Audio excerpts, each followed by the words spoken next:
Be careful to follow every command I am giving you today, so that you may live and increase and may enter and possess the land the Lord promised on oath to your ancestors. Remember how the Lord your God led you all the way in the wilderness these 40 years, to humble and test you in order to know what was in your heart, whether or not you would keep his commands.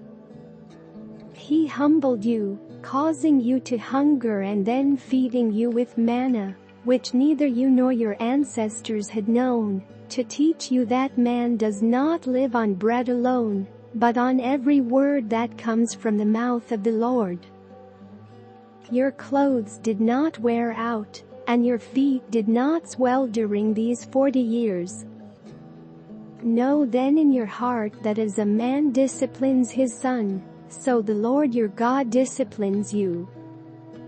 Observe the commands of the Lord your God, walking in obedience to him and revering him. For the Lord your God is bringing you into a good land, a land with brooks, streams, and deep springs gushing out into the valleys and hills. A land with wheat and barley, vines and fig trees, pomegranates, olive oil and honey. A land where bread will not be scarce and you will lack nothing. A land where the rocks are iron, and you can dig copper out of the hills. When you have eaten and are satisfied, praise the Lord your God for the good land he has given you.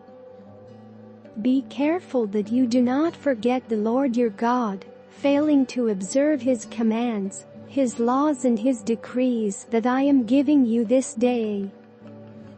Otherwise, when you eat and are satisfied, when you build fine houses and settle down, and when your herds and flocks grow large and your silver and gold increase and all you have is multiplied, then your heart will become proud, and you will forget the Lord your God, who brought you out of Egypt, out of the land of slavery.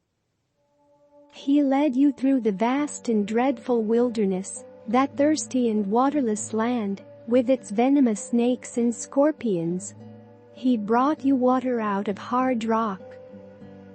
He gave you manna to eat in the wilderness, something your ancestors had never known, to humble and test you, so that in the end it might go well with you.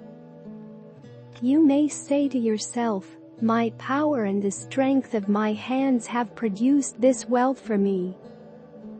But remember the Lord your God, for it is he who gives you the ability to produce wealth, and so confirms his covenant, which he swore to your ancestors, as it is today. If you ever forget the Lord your God and follow other gods and worship and bow down to them, I testify against you today that you will surely be destroyed.